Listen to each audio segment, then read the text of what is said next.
The United States is gearing up for a long struggle with China, and interestingly, this may end up being a struggle that is more important than the struggle with the Soviet Union. The Soviet Union was always an economic basket case, and its ability, even though it had good scientists, it could build dangerous weapons, it had to allocate a giant portion of its economy to that.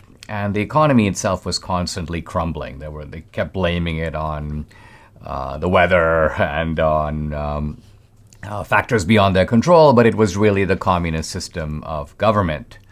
Now, in China, we do have a communist system, but we have a communist system weirdly wedded to a market economy. And China has become a gigantic economy. I mean, as of last year, they have a $14 trillion economy. That's smaller than the U.S. economy, but not by that much. It's the second largest economy in the world. And our economy has become, I think in some troubling ways, dependent upon their economy. They have more leverage over us than we have over them. They've also become a technological marvel, a global leader in artificial intelligence, in biotech, and in space exploration. So one has to say that their economy works. But the bigger question is, does their society work? Or is it somehow rent with internal contradictions? Is it bound to collapse? Is it going to go the way of the Soviet Union? And there is a school, well, really two schools of thought in the West, both of which I think are wrong. The first one is that the Chinese economy is destined to implode. That you cannot wed market systems to a totalitarian government. That's a recipe for automatic failure. Well, the Chinese started this in the 1970s. Here we are almost 50 years later. It hasn't failed. I don't think it's going to fail. And so this automatic collapse theory, although comforting, is at least comforting to China's competitors and adversaries, is, I think, pie in the sky. The other view of the Chinese economy is that the Chinese will start becoming more like us. And this is the theory I want to focus on a little bit more.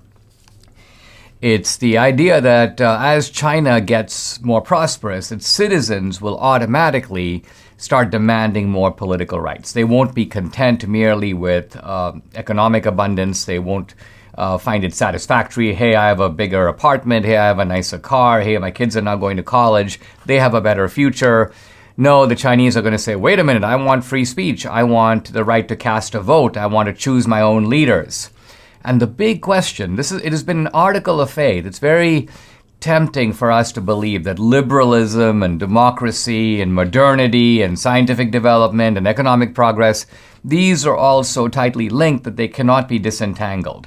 But the Chinese are challenging this idea, and they're showing that not only can it be challenged, but that these facile equations are not true. Now, I want you to think about a Chinese person living in let's say the 1970s. When I first came to the United States, I had a kind of a good image of China. Why? Because India is really close to China. India has a virtual common border with China. And the Chinese people lived a lot like the Indians. The typical Chinese person lived in a completely tiny hovel, a kind of shack. They had no washing machines. They had no modern contrivances. They, in a sense, would have to wash their clothes in dirty water. They ate rice and with chopsticks, and they had a paltry, miserable life. So it was Hobbesian in every sense of the term. And these Chinese might have fanatically cheered for Mao's revolution, the Cultural Revolution. Maybe they got disgusted by it toward the end. They were maybe sympathetic in the 80s to Tiananmen Square. But that Chinese person of the 1970s is now older. And what do they see? What they see is, written enlarged, what I see in India in a much smaller way. What I see in India every time I go back, every couple of years, is India's better. The roads are cleaner, they're smoother, the airport is better, it's more modern, there are more skyscrapers, they're all new. I see all that. The Chinese see all that times 10. Why? Because the Chinese level of growth has been faster than the Indian, and it has created this gigantic, China has a huge population, gigantic middle class, upper middle class, and wealthy class. You have all these Chinese billionaires, you have lots of Chinese millionaires, and you now have Chinese who are prospering in a way quite comparable to people in Singapore. So the interesting thing here is that a lot of people, libertarians especially, expected that the Chinese were using in a bigger way the same model that brought Singapore and the so-called Asian tigers, the small countries of Asia, to economic success, countries like Taiwan. But no, the Chinese, I think, have a different model.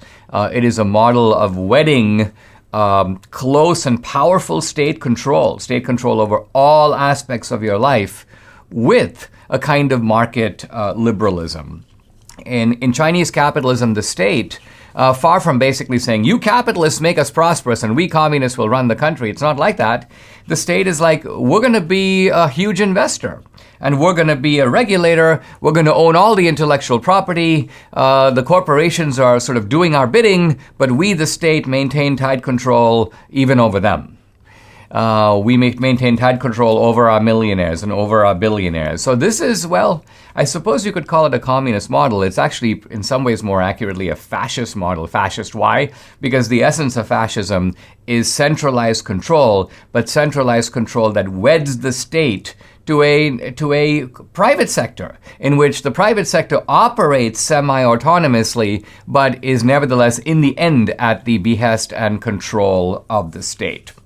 So what I'm getting at, and I'll talk more about this in future podcasts, is just that our ideas about China are Western ideas. They are projected onto China. They don't reflect the real China. I don't think they reflect Chinese psychology. And while they might reflect Western history, they don't necessarily reflect world history. The Chinese are attempting modernization without Westernization, and so far, they're getting away with it.